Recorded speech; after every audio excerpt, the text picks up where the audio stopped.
Sebelum melanjutkan, jangan lupa subscribe dulu. Terima kasih. Bab 232, Menyiksa Pelatih Gym. Kane sudah terbiasa bersikap sombong dan tidak sopan terhadap semua orang, hingga dia tidak menyadari ekspresi marah Jordan. Sambil masih menyeringai, dia berkata, "Sobat, kau seharusnya berterima kasih padaku karena bisa bertemu Emily Clarke. Akulah penggagas rencana ini. Saat itu, saya melihat Emily di dalam pesawat, dan saat itulah saya memutuskan untuk mencantumkannya sebagai salah satu target pengejaran kami." Kane merasa puas diri dan puas diri saat Jordan menamparnya. Memukul. Jordan melotot ke arah Kane dan menegur, "Dasar bajingan, kalau kamu tidak bisa memenangkan hati seorang gadis, itu artinya kamu tidak kompeten. Bahkan jika orang lain berhasil memenangkan hatinya dan mengirimimu fotonya, kamu tetap tidak akan bisa menyangkal kenyataan bahwa kamu tidak berguna." Tamparan tiba-tiba itu membuat Kane dan Nate tercengang.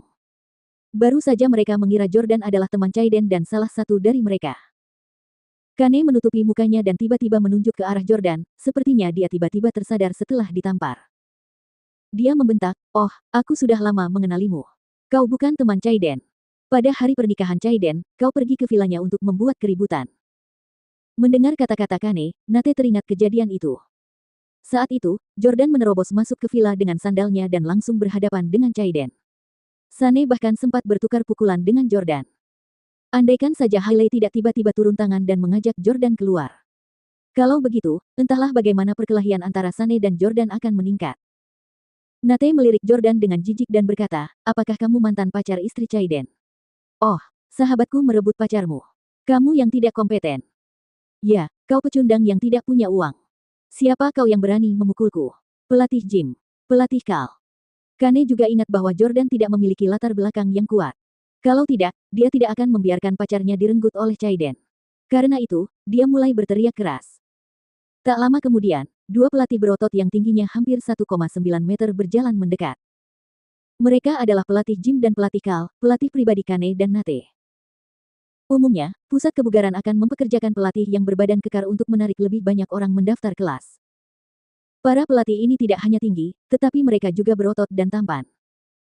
Pria-pria jangkung, kekar, dan tampan itu berjalan mendekat dan memandang Kane dan Nate dengan hormat. "Tuan Gail, Tuan Harmon." Kane memberi instruksi kepada mereka berdua dengan tegas, "Pelatih Kal, pelatih Jim, bocah ini berani memukulku di sasana. Usir dia." Keduanya jelas telah menerima banyak manfaat dari Kane dan Nate. Oleh karena itu, mereka segera melakukan apa yang diperintahkan. Salah satu dari mereka berjalan ke arah Jordan dan berkata, "Tuan, Anda telah melanggar peraturan di sini. Silakan segera pergi." Sebelum Jordan sempat menjawab, Pablo yang ada di belakangnya, mengambil inisiatif untuk menyela, "Kami sudah membayar untuk menempati tempat ini, jadi kami juga anggota. Siapa kamu yang bisa menyuruh kami pergi?" Kane mendengus dingin dan membentak, "Kau sebut jumlah uang yang menyedihkan itu, uang. Karena aku menyuruhmu pergi, kau harus pergi." Sembari berbincang-bincang, keduanya saling bertukar pandang. Oleh karena itu, salah satu pelatih langsung bersikap fisik dan mencoba membawa Jordan pergi dengan paksa. Pelatih ini jauh lebih tinggi daripada Jordan, dan lengannya juga jauh lebih berotot. Jelas, ia akan mampu menaklukkan Jordan dengan mudah. Namun, kebenarannya tidak seperti itu.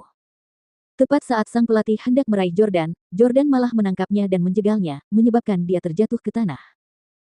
"Jangan sentuh aku saat aku tidak bilang akan pergi," kata Jordan dingin. Pada saat ini, para wanita di pusat kebugaran yang sedang menggunakan treadmill atau peralatan kebugaran lainnya menghentikan apa yang sedang mereka lakukan dan berdiri di samping untuk memperhatikan mereka ketika mereka mendengar suara tersebut. Ini adalah salah satu tempat kebugaran termahal di dunia, dan para wanita yang mampu datang ke sini semuanya adalah wanita kaya atau pewaris di New York. Pelatih yang terjatuh itu merasa sangat malu pada saat itu. Sebagai pelatih kebugaran, mereka sering merasa bangga dan terhormat saat melatih wanita-wanita kaya dan pewaris ini. Setelah mendapatkan kekaguman mereka, para pelatih ini akan memiliki kesempatan untuk tidur bersama mereka. Siapa yang tidak ingin tidur dengan wanita-wanita yang biasanya berada di udara?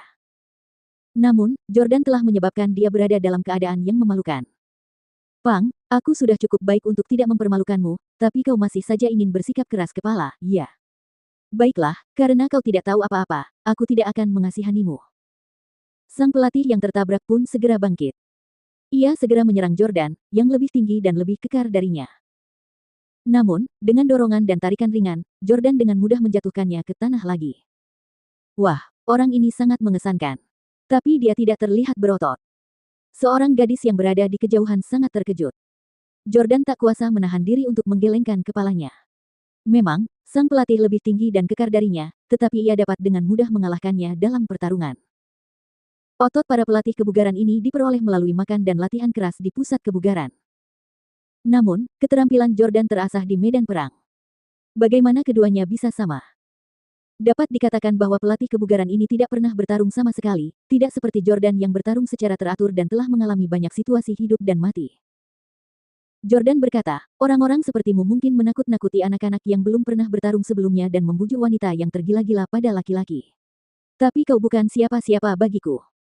Kamu, pria yang telah dijatuhkan 2 kali itu sudah tahu betapa kuatnya Jordan. Kane mendesak, apa yang kau tunggu? Serang dia sekeras yang kau bisa. Aku akan menanggung akibatnya. Aku akan memberikan $1 juta kepada siapapun yang bisa mengalahkannya sekarang juga. Sekarang setelah ada hadiah uang, kedua instruktur kebugaran itu langsung menyerang Jordan dengan intens dan penuh semangat. Saat Jordan berada di Orlando, ia bisa melawan 10 orang sendirian. Sekarang, karena ia hanya menghadapi 2 lawan, hal itu menjadi mudah baginya. Jordan melancarkan pukulan secepat kilat. Setelah meninju pelatih Jim, ia langsung meninju wajah pelatih Cal. Kemudian, dia dengan santai meraih salah satu di antaranya dan melemparkannya ke bahunya, menyebabkan dia menabrak pelatih yang lain. Wah! Kedua lelaki itu bertumpuk bersama dan merintih kesakitan di tanah. Ah!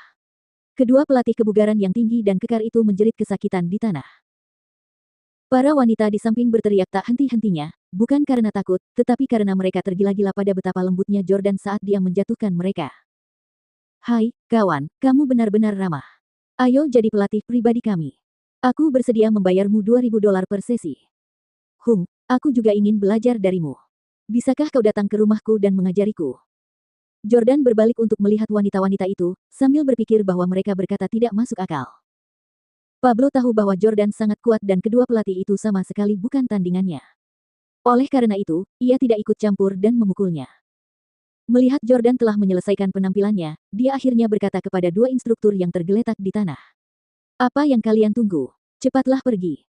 Kedua pria itu memanjat dan segera meninggalkan tempat kejadian. Pelatih Jim, pelatih Cal, jangan pergi. Kane dan Nate panik. Jordan berjalan ke arah Kane dan bertanya, apakah kamu takut? Kane tidak berani berbicara. Jordan berkata, sayangnya, kamu telah menyinggung seseorang yang aku sayangi. Bahkan jika kamu berlutut dan memohon padaku, aku tidak akan membiarkanmu pergi hari ini. Yang mengejutkannya, Kane tidak memohon belas kasihan dan malah meludahinya. Asteris meludah. Kane meludahkan air liur ke wajah Jordan.